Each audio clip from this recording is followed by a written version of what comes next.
ffe mukyala Waiswa yafuna obulwadde bamudiagonizinga afunye cancer wa breast 2 years back. Kati nebamukolako nebalijiyako mutwalako ebweru Amerika eyo nebalikebera nebagamba nti ateredde awonye. Twagenda okwewuunya ng'ata akomplaininga ng'ekifuba kimuluma nnyo. Ogenda okumucekinga ate nebagamba nti tumor yayingira mu lungs. Katugezezaako okukola ekutreating ekyo recommending eddagala tubadde tulitumye ebweru naye okutuusa ku makya ga leero lwebiganye. Kati olw'omukaaga oluwedde nali nkyali wano omuwala n'akuba nti tumuleese mu ddwaliro ali bubi. Netugendayo ale netwamusanga ng'era ali bubi. Kale okuva ku Saturday, Sunday, Monday paka lwake ku makya ga leero ssaawa nga 9 n'ava mu bulamu bw'ensi eno.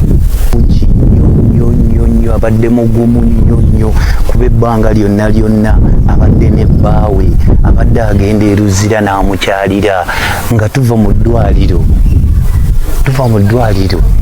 Mulago ng'ava na kufuna ddagala naye ku Lwokusatu n'agamba nina okugenda wa eruzira era n'agenda n'alaba ki n'akyalira bbaawe naye yagenda ng'anafuwa ng'alaba buli beyiro gye tusaba bamuma ne batuuka ne kweri beyiro gye bayita mandatory beyiro.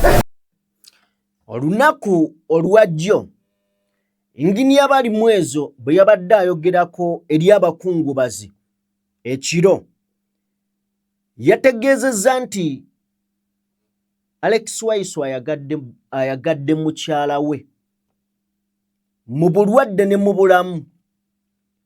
Naye bazadde ba Alex Waiswa mu Fumbiro bagadde muwala waabwe. Kino oyinza obutakibuusa maaso naddala ng'osinziira ku taata bw'abadde ayogera omulabye ng'amaziga gamuyitamu. Taata wa Waiswa mu Fumbiro ng'amaziga gamuyitamu ku lwa mukyala wa muwala we. Kati nno kino gw'omuwala agenda okufumbirwa asuubira okufumbirwa nawe yafumbirwa wandibadde Katonda akikuwa. Obe ne famire y'omwami ng'ekwagala esobola okuyirawo omubiri ng'era esobola okulumwa bw'etyo. Ne kino kisinziira nawe ne ku mpisa zo ne bwe weeyisa. Tugenda beera nga tutunuulira emboozi eno. Omubiri gwa Edith guleeteddwa e Rubaga Cathedral okumusabira then gulyoke gwolekebwe gy'agenda okubeera ng'awummuzibwa mu nnyumba ye ey'olubeerera. Bino byonna tugenda kubeera nga tubiraba. Wabula twalabye ku kiwandiiko ekyayise ku ECMIC ekiraga nti baagaanye Alex Waiswa mu Fumbiro okujja okubaawo okuwa mukyala we ekitiibwa ekisembayo ku lunaku lwe olusembayo. Kino kya nnaku nnyo. Kino kya nnaku nnyo kubanga constitution kino ekiwa omuntu emuwa eddembe okuleetebwa naddala singa taba ku musango gwa naggomola ng'ogw'okutta abantu n'emisango emirala egifaanana bwe gityo mutujju. Eddembe Waiswa lyo baali muggiddeko ddala bane musaasire Waiswa. Oli mu kkomera bakuba akalulu baakakubbako mukyala we afudde bakumye ogenda okubeera ng'omubeererawo olunaku olusembayo. Tugenda beera nga tubitunuulira mu ngeri emu. Maama wa pulezidenti w'omuzannyo gw'omupiira mu ggwanga Inginiya Moses Magogo naye yafudde era ng'ono abannazaala wa sipiika Anita Among naye yafudde. Tugenda beera nga tubitunuulira.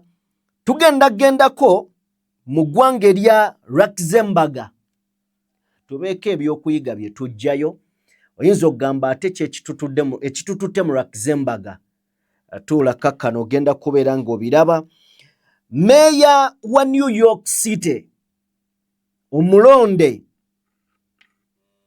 amanyiddwa nga Mamdani awuniikiriza abantu bw'akooloobeza Oluganda n'okukira abaana abaakuno abagenda ebweru ne badda ne batugamba nze Oluganda nalwerabira. Tugenda beera nga tubiraba. Mu ngeri emu abantu bana baafudde twabakuwaddeko olunaku lwajjo naye njagala kwoleka akatambi olabe engeri byesisiwazaamu. Mu ngeri emu tugenda beera nga tunulya General Ashande ekyana kyagamba General Ashande mu retreat egenda maaso ekyankwanzi bamuwadde engatto etamutuuka. Abasajja bali eno batambula nga bwe baagala. Era we tugenda tuukayo, Norbert Mao naye tumulina mu mboozi y'olunaku olwaleero. Ali eyo yabadde yeegeza mu ngoye, yeegeza mu luno, yeegeza mu luno. Ne tugamba abasajja, waliwo abasajja nga balabika nkwenjereere. Tugenda beera nga nayo tutuukawo. Mu ngeri emu tugenda kutunulyako ekagadi eno. Waliyo naye ebiriyo. Bintu si birungi. Tugenda beera nga tubiraba. Katukolemu bwe tuti katono nnyo, then tujje tutandikirawo.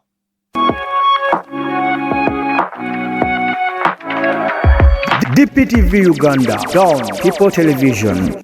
Obubaka buno mbuwa ku mbaga yange kubanga abantu abawambibwa mpangala nabo ate n'enkya nkakasa kuba byenkola sijja kubirekeraawo nti bayinza okuwamba nze naye nga mmwe temunnayogerera nze mbasaba mwogerere abo bonna abawangala naffe ng'omutiti basobole okuba nga bawangalira mu ggwanga lino nga lirimu obwenkanya nga lirimu amazima kuba ne bwe tuba nga tuli bakyamu naye nga tukola ekyo mwe temwateeka mu constitution ekyokuvuganya banaye mutuleke tuvuganye ekyokuba nti ffe tuli bavubuka twagala okukwata emmundu tekituyisa abajega twagala okuba n'ensi ey'emirembe kyoba olaba ffe tukyakozesa mirembe.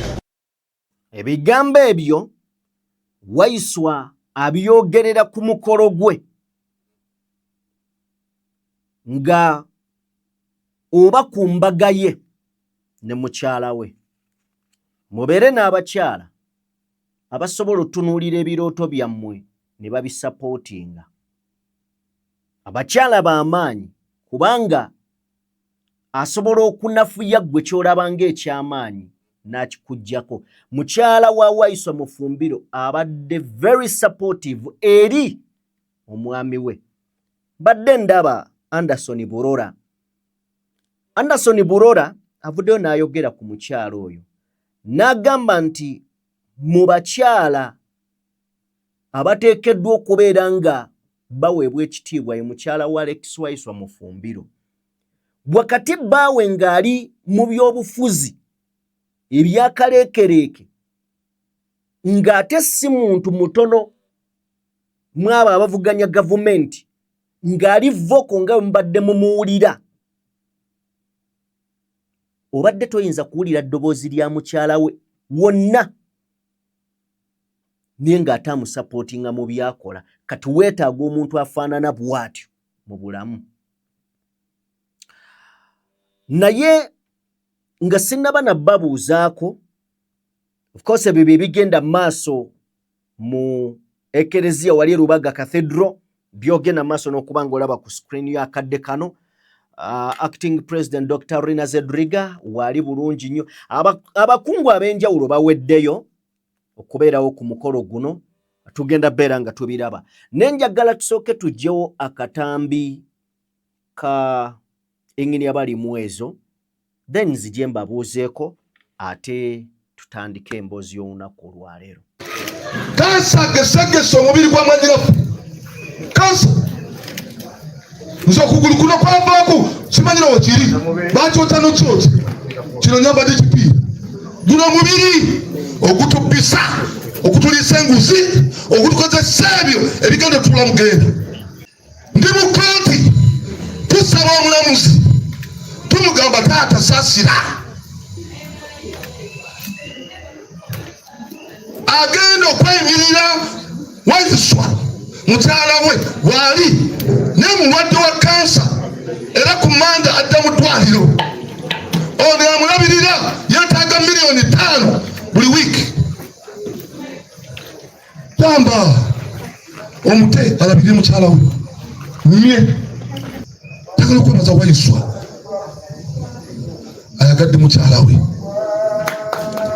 Tagala okubaza taata ne maama. Taata situka. Taata ayagadde mu kamwana we ng'omwana owuwe era alina ekikolwa kyakoze mu nyumba omwo. Nanga ono omwana wange ono nazigira ekifaananyi nanga ono wange si wange olina kyogaana. Ekyo kye mbadde ntegeeza. Ndowooza olabye taata wali ng'akaaba, wabadde ayogerera n'abamawulire ng'akaaba.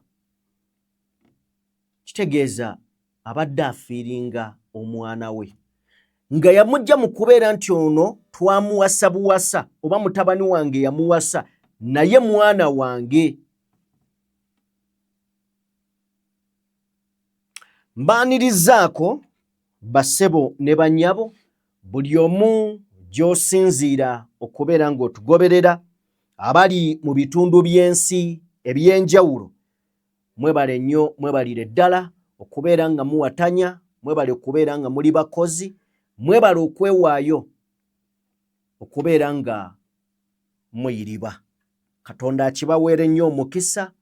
Nja kusaba vidiyo gimpeere like mukwano gwange, eyakatwegattako nga gwe mulundi gwo gw'osoose okubeera ng'olaba omukutu guno, genda maaso n'okubeera ng'ate osubscribinga. Nzikiriza mukwano gwange ssebo oba nnyabo nkutegeeze ku Sheikh Ashraf, omusomi era omulombi wa dduwa. Munoonyeko ku namba y'essimu gy'olengera ku screen y'essimu 711 asobole okubeera ng'ate akuyamba. Mu ngeri y'emu sijja kwerabira Abandiga Construction Solutions. Bano bakugamba nti bwe kiba kuzimba nnyumba oba kuddaabiriza, bino babiinamu obukugu. Banoonyeko ku namba y'essimu essembyayo 222 basobole okubeera ng'ate bakuyamba.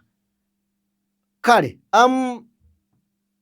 yembeera gye tutandikidde mu kaseera kano ya Lubaga Cathedral, gw'olengera ku screen ye taata wa Alex Waiswa Mufumbiro, era nga njagala kutegeeza mukwano gwange nti bali mugenda maaso n'okubeera nga basabira omwoyo gw'omugenzi Edith Katende, mukyala wa Waiswa Mufumbiro.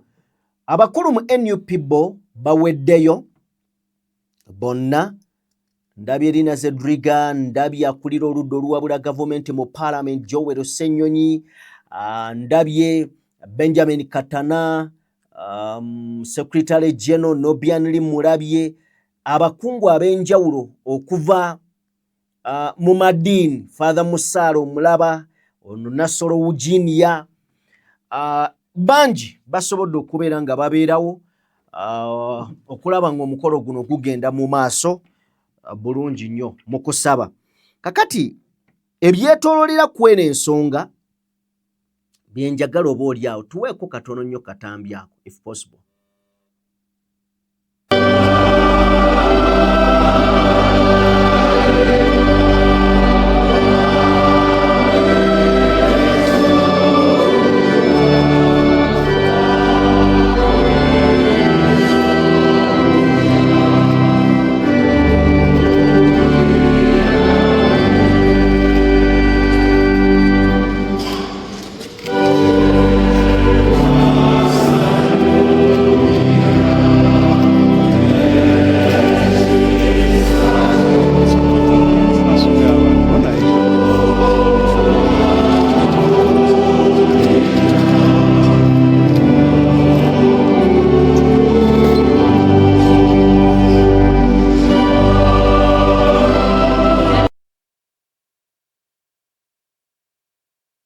Yembeera egenda maaso mukwano gwange, then njagala kubeera nga nkuyitirako mu mbeera nga bweri na buli kimu ekigenda okubeera nga kitambula. Omukolo guno gwetabiddwako bannabyabufuzi okuva mu bibiina eby'enjawulo okusobola okulaba nga bawa respect omukyalo ono ate nga baawa abadde munnabyabufuzi omu ku bannabyabufuzi ddala ab'amaanyi era ab'enkizo munda mu ggwanga lyattu Uganda. Njagala kusooka kutegeeza nti waabaddewo okusaba olunaku olwajjo nga kuva eri Alex Waiswa Mufumbiro ng'asaba ab'obuyinza bamuyambe, bamukkirize, bamuwe omukisa waakiri abe ku mukolo gw'okuziika mukyala we ku kye baayise temporary release, asobole okwetaba ku maziika ga mukyala we. Olunaku olusembayo luno asobole okubeera ng'abeerawo waakiri ng'agamba nti sobodde kulwana kubaawo eri mukyala wange mubeererewo, waabadde neetaagira ennyo sisobodde, nsaba mumpe ekisa, munzikirize ku lw'okuwagala, ku lw'omukwano, mbeewo nziike mukwano gwange, muwerekere mu kitiibwa, mbeerewo ng'awummuzibwa mu nju ye ey'olubeerera. It's unfortunate nti kino kyagaaniddwa era okuggyako ng'aliwo ekyenjawulo ekikoleddwa ennyo. Waiswa tagenda kuziika mukyala we, balaye kino kiruma.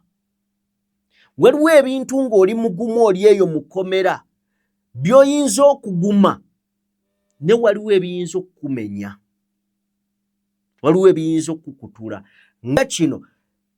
Gwe kirowoozeeko bulowooza, kirowoozeeko bulowooza.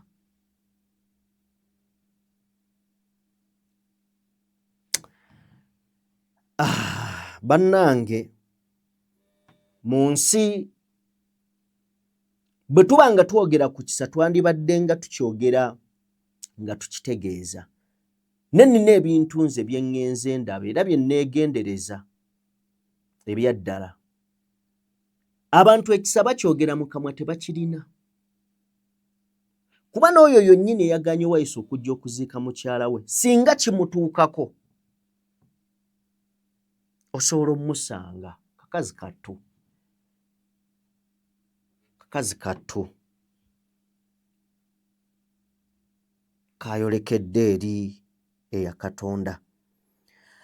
Okusinziira ku birala bye tulinawo era bye tugenda mu maaso n'okuba nga tufuna, Chief Magistrate Aine Mbabazi Doreen era nga yahandolinga omusango ba keesi ya Waiswa Mufumbiro eya inciting violence.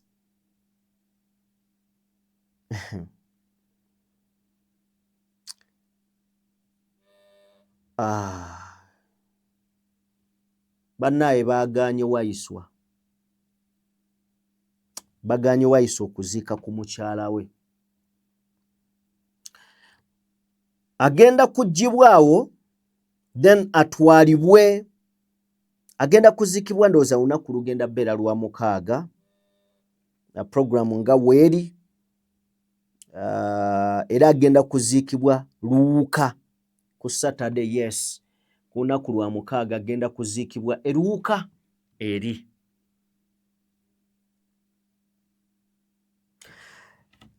Ebisingako awo tujja kujja nabyo tubikutegeeze mukwano gwange, nzikiriza tusooke tuveeyo tugende ate ewalala. Bwe tuba nga tuvuddeyo eyo, President w'omuzannyo gw'omupiira mu ggwanga ye Engineer Moses Magogo, ye ne mukyala we Speaker Anita Among, Triple A Anita Anet Amongo, n'ennaku ennyingi babika Anita Amongo, n'ennaku ennyingi abika nazaala we, abika nazaala we eyafudde olunaku olwajjo, era nga oyo yamuzaalira omukuumako omulungi Moses Magogo engineer. Era obubaka buno bwayise ku kibanja kya Speaker Anita Among bwe yategeezezza nti ab'emikwano, famire n'abanywanyi ab'ensonga kya nnaku nnyo nti nsharinga amawulire ag'okuviibwako omwagalwa omulungi maama wange anzaalira omwami, maama Nakisui Ruth, era mother of my dear husband Honorable Engineer Moses Magogo. Maama yatuvuddeko mu ttuntu ery'olunaku olwajjo era nga yafiiridde mu Kampala Hospital. Era n'atugamba nti okuziika kujja kubeerawo, okungubaga kujja beerawo Thursday nga 9 lwe lunaku olwaleero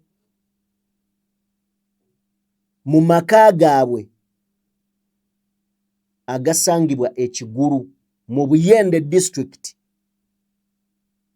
Era okuziikibwa kujja beerawo olunaku lwankya ku Lwokutaano nga 10 lwagenda okubeera ng'aziikibwa. N'agamba nti tuli bennyamivu nnyo olw'okuviibwako kwa maama. Twebaza mwenna abatunyoleddwako olw'okuviibwako maama. Sipiika bw'atyo bwe yabisse maama we amuzaalira omwami, bwe kityo bwe kyabadde ye Speaker Anita Among. Mbadde ntunuulira ku comments ng'abantu bagamba mmwe nno mulina omukisa nti owammwe yavuddewo nga weemuli, naye ate wayiswa atasobodde kuweebwa mukisa kujjanjaba ku mukyala we naye nga talina musango. Then nalabye a comment yabadde ya Lubega Yusuf. Lubega Yusuf yagambye nti mwe mulina omukisa munene nnyo timugenda na kuziika omwagalwa wammwe ne wayiswa taweereddwa mukisa. Anyway, tetujja kgenda yeeyo, bw'ogenda mu comment oyinza okugwirayo eddalu. Katuveeyo eyo tugende oboolyawo mu nnyaffe Uganda.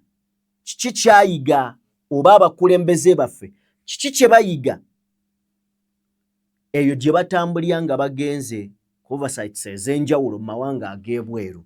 Katugende mu ggwanga erya Luxembourg. Luxembourg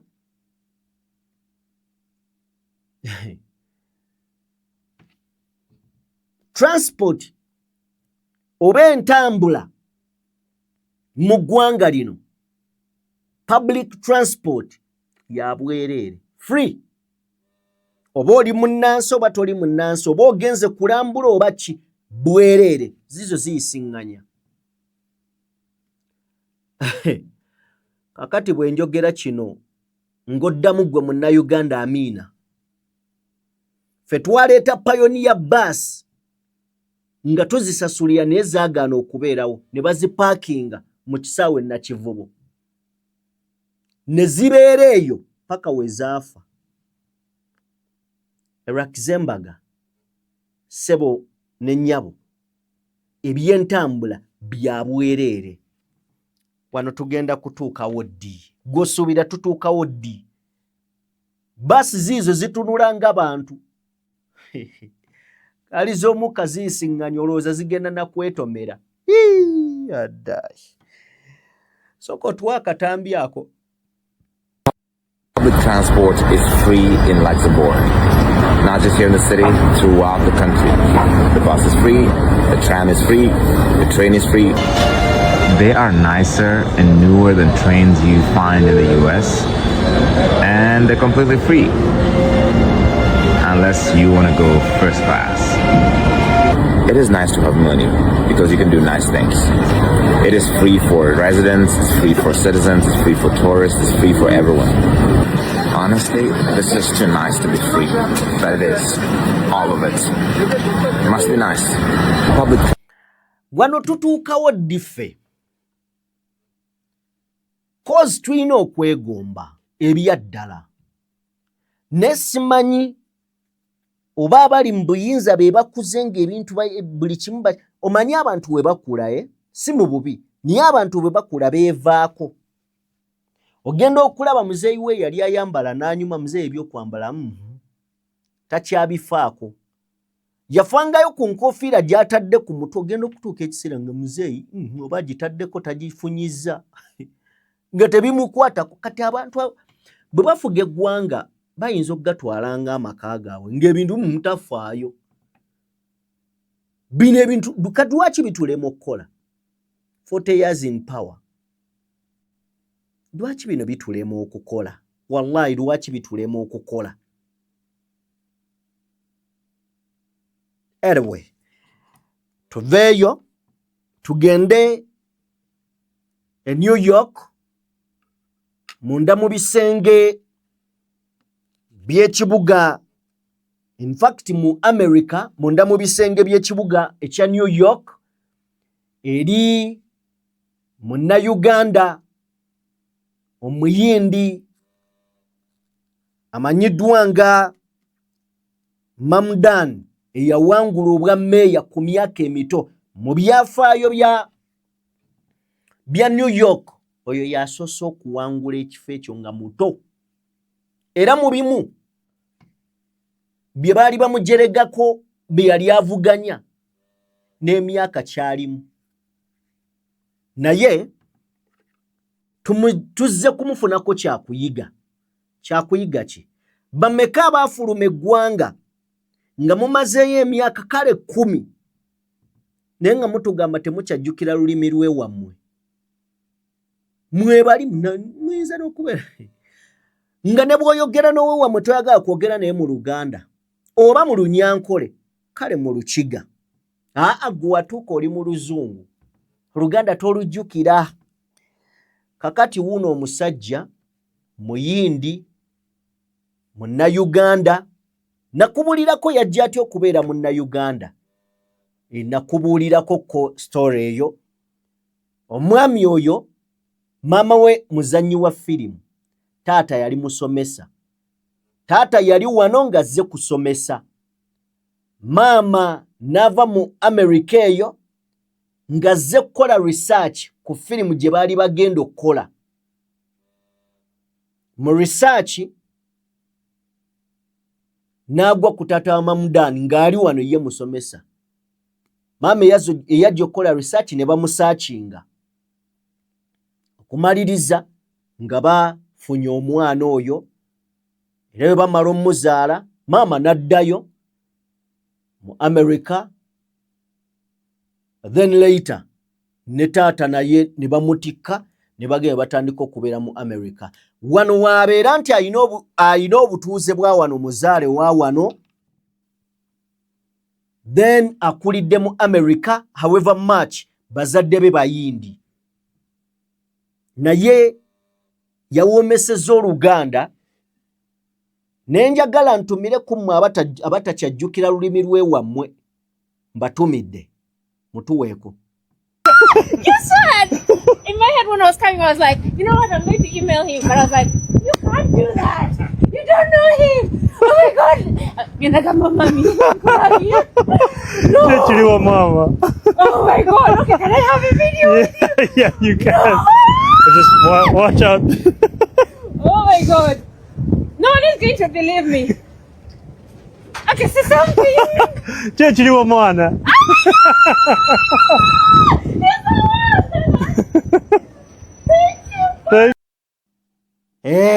Ekyekyo kyekiriwo omwana ate bulungi naye osanga omwana nga ayagala kulya nkoko naye nga tasobola kwogera njagala kapapara amugaa ogambye eki kapapara kyeki ekiwawaatiro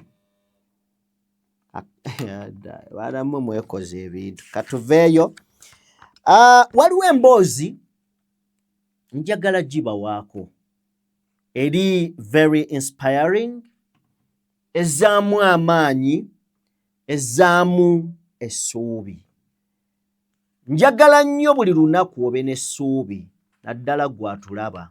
Njagala nnyo obe n'essuubi. Regardless, ani gwe tulijjeeko. N'ekiki kye tuyiga mu kyo. Tuyigire ku bantu Katonda baawadde ekisa.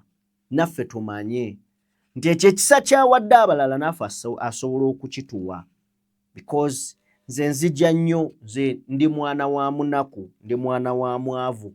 But nfuna nnyo ebyokuyiga binnyambye nnyo okumpushinga kutuuka wa wendi. Wendi si we neetaaga naye weewaawo. Njagala owulire story y'omwana ono. Babadde baginyumya mu church. Then nenjagala njikuleetereko. Nsanze clip eno ne ngamba nedda. I have to share information eno neba fani bange abawagizi baffe. Bagiwulireko, maybe someone is there nga ayina akaseera kayitamu nga kazibu. Ate nga nkimanyi naddala ku baana ab'obuwala bangi gye muli eyo musanze akaseera akafaanana ng'akoono oba akoono omwana. N'abamu si nga kano naye musanze akaseera akazibu mu bulamu. Era ng'oli waakubuuza n'akutuuza tubulire ku lugero lwo. Duka by'amaziga. Njagala otuwe ku mwana oyo. Felt lady, come. Omwana ono yajja wano. Let me just ask you. What was your story when you came? The shortest version. The first time to come to church? You came here? Yes, I came here. I was staying up there, Mastoa. So I walked from Mastoa. I came here because the people I was staying with had wanted me to move out of the house and had nowhere to go, and I was pregnant. So I said, let me come and talk to God. Wow. How old were you then? 16, 17. Where are you from? I'm from Chiruhura. Chiruhura. So, Yava Chiruhura, 16 years, pregnant. Imagine, that's a kid having a kid. Neba surana venansa nanabo nebabanga. There was a spacing ate kyamala. Najja wanayogere ne Katonda. Now, fast forward, you graduated at what are you kusomero? Yeah, I haven't graduated. I'm at Victoria University. I'm doing journalism and media studies. I'm also a journalist as well. I'm a news anchor, work with Tayari West TV. Tayari, yeah, Mr. Taiwa. I'm as well a Vice Guild President at Victoria University, and I'm serving the Uganda National Students Association as their president.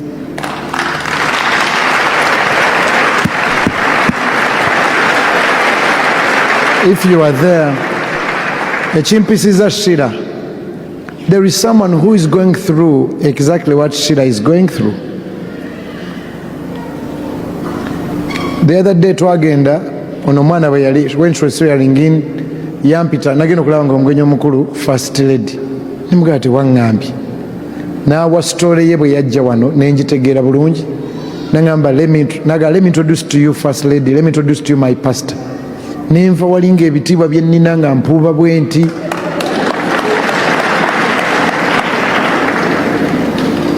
kati leero first lady amuyisanga muwala we. They talk like I talk to Maringa nagamba meya ne meya namba yesigirina. I talk to Grace. So today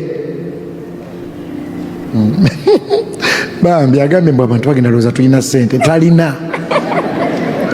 Omanyi bw'obanga gwe buli bw'olaba abakulu onoonya ssente toliba na mukwano. Never fundraise before you friend rise. So she's a story of Jesus Christ. It is a story nti osobola okuva mu kintu kyonna. Ngenda kusaba osabireyo omuwala yenna ayita mu kintu ekyo out there in 1 minute, please. There is someone, kiyinza obutaba exactly yours, naye there is omu ng'ali mu ntaana nga bwe wajjira wano. Thank you, Pastor, for the opportunity. Let's pray. Father, in the name of Jesus, we love you. Thank you for coming. Thank you for dying for us. Thank you for resurrecting. Today, as we celebrate your resurrection, King of Glory, I pray for every girl, every woman out there, whether here in the church or whoever will see this or whoever will hear my voice, everyone, oh Lord, even the men, King of Glory, I pray that you resurrect in their life, King of Glory, Father. I pray that you meet them at their points of need. I pray that you favor them. I pray that you who changed my story will also change someone's story in the name of Jesus Christ. Amen. Tumukubire engalo Yesu. Amen. Thank you. Omwana ono, I felt led. Come. Omwana ono yajja wano. Let me just ask you. Manyi wayinza okubeerayo yagamba pastor Bugembe no leero ebyo bireke katufokasinge ku ki kye tuyize ne ki kye tutegedde. Abantu bali eyo balina obulamu bwe bayitamu man nga buzibu. Nabadde njogerako ne mukwano gwange ali mu America awo, Said, nangamba ndi mulwadde muganda wange. Nemubuuza kiki kozi namulabye nga embeera nga si eri gye mmanyi, nambuulira muganda wange nkusabira osobola okubeera ng'owona. Nsaba Katonda bambi akusuuse. Wambuuliddemu, nsaba Katonda akusuuse ssebo wange, akusuuse taata. Abantu bayita mu bulamu obw'okusoomoozebwa ng'ate nkimanyi ffenna tubuyiseemu. Naye kiki ekikulu bane bwe butapowa bwe butaggwamu maanyi. That young lady ku myaka 16 yazaala omuntu omulala wagamba ebyange bikomye, n'abeera ne banne be yabeera nabo ne bamugoba mu nju, n'avaayo n'adduka ku kyaki. Mukadde kano yaddayo n'asoma, yagraduatinga, naawe yazaala eyo osobola okuddayo ku ssomero n'osoma. Mukadde kano President wa kitongole kiramba. Bannange buno buwanguzi. Okitegedde? So, nalowooza nti kikulu nnyo tuwa abantu abalala essuubi. Bangi abantu bannaye nga baali bagamba nze simanyi Luzungu. Naye nga munnange omusanga leero alufuuwa. N'omugaawo agendako ku ssomero sirinnyangayo. Banaye, obulamu buli lunaku bukyuka, togwamu maanyi. Njagala n'okusaasira ku Mama Kevin, wafiiriddwa muganda we yafiiridde Nairobi. Naawe nkusaasira nnyo nnyabo wange. Nkusaasira nnyo, Katonda akugumye. Ebizibu eby'omujjirano bikugwiridde nnyo. Bikugwiridde nnyo.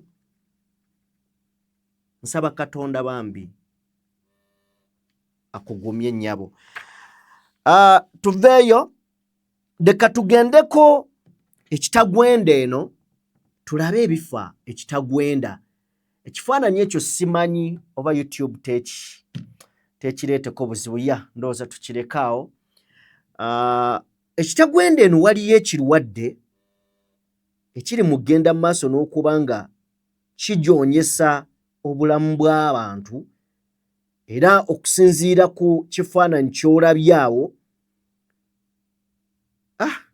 kifaananyi si kirungi nnyo. Simanyi twandikitaddeko ly ate YouTube eyinza okubeera nga ekikuba. Ab'obuyinza oba abakwatagana ku nsonga z'ebyobulamu mu Kitagwenda district bakakasizza okubalukawo kw'ekirwadde era nga bakakasizza abantu 3 be bakebereddwa ne basangibwa nga bali positive era nga basuubira nti abantu abali eyo mu 10 be baakalipotinga keesi eno okusinziira ku district health officer DHO Dr. Irene Kahimakazi bagamba nti basuspekti bano oba abasuubirwa okubeera ne ekirwadde kino batwaliddwa mu Ntara Health Center era nga okuva ng'ennaku z'omwezi 2 ekirwadde kino kibadde kyeriisa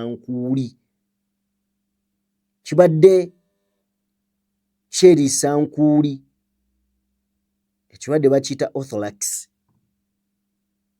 So kiri eyo kirina engeri gye kiryamu abantu mu ngeri etategeerekeka. Omuntu akwatibwa yenna n'azimbagatana n'atandika okubeera ng'ayubuka ennyama nga yeefumba eri awo. Kirwadde kiri kitagwende eyo gye kibalukiddeyo. Tusaba ab'obuyinza abakwasaganya ensonga z'ebyobulamu bateekinge mangu action okulaba nga tekisaasaanira ggwanga ate nga bakole obutassa mukono okulaba nga n'abo abagwiriddwa ekirwadde kino ate basobola okufuna obujjanjabi bawone. Bye biva ekitagwende eyo. Away from that side, olunaku olwajjo twakulaze emboozi y'emmotoka Sinotruck eyagudde wansi nefiiramu abantu 4 ku luguudo lw'Empigi. Kakati awo bwekityo bwe kyabadde nga baginnyulula mu mazzi gye yabadde egudde. Butuufu wano bw'oba okkiridde nayo okuwona kuyinza okubeera awatono ddala.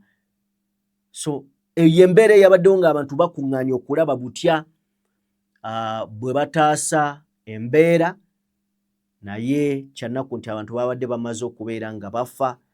4 baafiiriddewo nga bwe nkugambye. Twagikuwadde emboozi eno just twagadde tugikuddize. Twabadde na bifaananyi jjo then tugikuddize olabe embeera.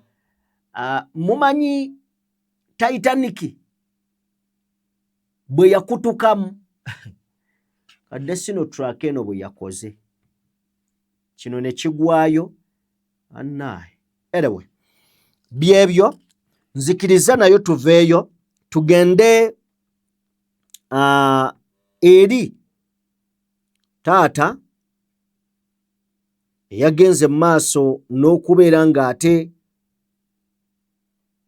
acunya muwala we wa myaka 17 gyokka egy'obukulu.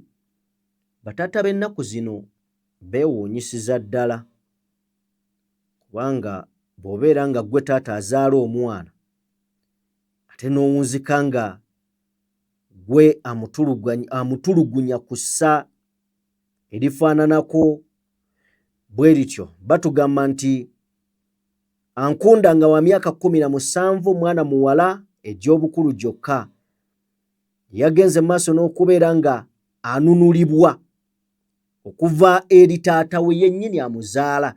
Nga bw'olengera omwana omutuusa otya awo omusalaasala to that extent. Taata abadde akwata omwana n'amusalaasala n'ejjambiya panga machete gwe tunuulira omwana kyabadde amukola. Bannange ensi eno na Yesu ng'ate ekitaawe ddala biological taata era ng'ono amannya ge ye Mucunguzi Innocent. Ono yasaze muwala we ekiro era mukadde kano yamaze omusalaasala n'ateekako kakokola tondeka nnyuma n'adduka okusinziira ku b'ebyokwerinda bagamba nti omuntu yenna asobola okubayamba n'amawulire g'omutemu ono, taata ono osobola obbatuukirira oba okutuukirira poliisi yonna ekuli okumpi bwangu ddala basobole okubeera nga bamukwata ajje avunaanibwe. Omwana eyasaliddwa mukadde kano ali mu ddwaliro lya gavumenti agenda mu maaso n'okubeera nga ajjanjabibwa asobole okubeera nga awona. Naye oyo kitaawe wa ddala biological taata yasazeesaze muwala we. Tuddizeko ku bifaananyi, simanyi nansi oba etambula etya. Waliwo ekisajja kye twabakolerako wano ssebo nga kyadda ku mwana waakyo nga kimweriira era kitaata kimukabasanya, bw'afuna embuto ne kiziwakankulamu, kimutiisatiisa omutta. Kati noono oba omwana yamukutte namulenzi oba omwana bannaaye, kigaa kansooke mu bwage tolabe omulenzi w'anaakwagala. Byebyo tugendeko ndowooza ekyankwanzi katono nnyo, tuveeyo nayo. Ekyankwanzi eno beeba abakulu, abaana balengera Matiya Kaseija. Oyo nno naye avunaanibwa ku nsonga z'amabaati, naye simanyi lwaki ye tebagira Jeno Rwashanda omulabye. Morgan wagambye otya? Engalo bamuwadde engatto ng'emunyiga. Nobati Mawo omulabye. Dagi yuyo leero abo bamuwadde akasaati ne kalyoka kanyiga olubuto. Naye ate ono ye teyanyumye. Omulina namulabye. Abasinze obutanyuma butuufu ye Nobati Mawu ne Speaker Amongo. Engoye zo tezaabanyumidde. Mulabe ale ataddeko galubindi n'akakoofiira. Anyway, tuveeyo eyo. Then tusooke tugendeko mu disitulikiti y'e Kagadi eno. Mu disitulikiti y'e Kagadi nayo amawulire agavaayo ga bubbi. Kagadi eno ekulira ku sipiidi ya yiriiri, azin byenfuna n'ebintu ebiri bwe bityo. Mu kkula kw'ebitundu n'ababbi nabo baba basaale. Kati waliwo embuzi eyabbye ssente. Obanga erowooza tebagiraba, mulabe. Yazze n'ayoola kasalaganda n'atwala agende yeeyagale. Ali ebittafutafu, kumbe bamulaba. Bagenda kukwata kino bakiwedde lisiiti. Yakale yabadde atunda yabaddewa. Oba alowooza kamera esobola okukwata omuntu omukono?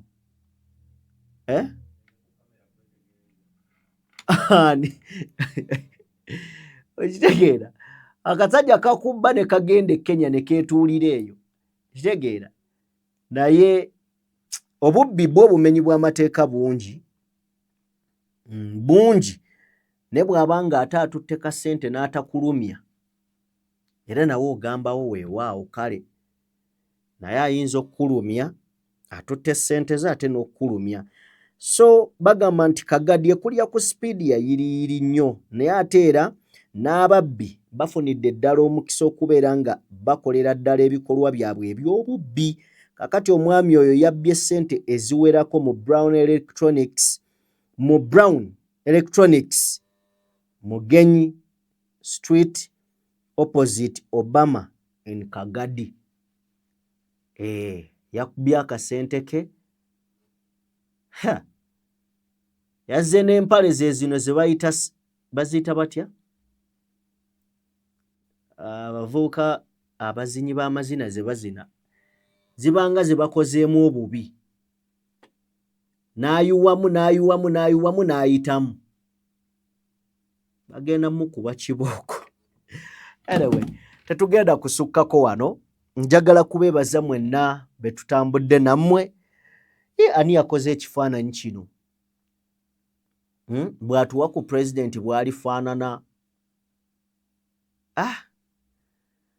Kale, mwebale nnyo, mwebalire ddala mwenna be tutambudde nammwe. Mukoze kya muwendo ddala era nsaba Katonda omulungi ow'ekisa abampeere bye musinga okubeera nga mwagala. Ndi ne Mogani era nga yatudde ku mapeesa. Katonda omulungi ow'ekisa abatukumire. Mbeere bulungi. Mweraba.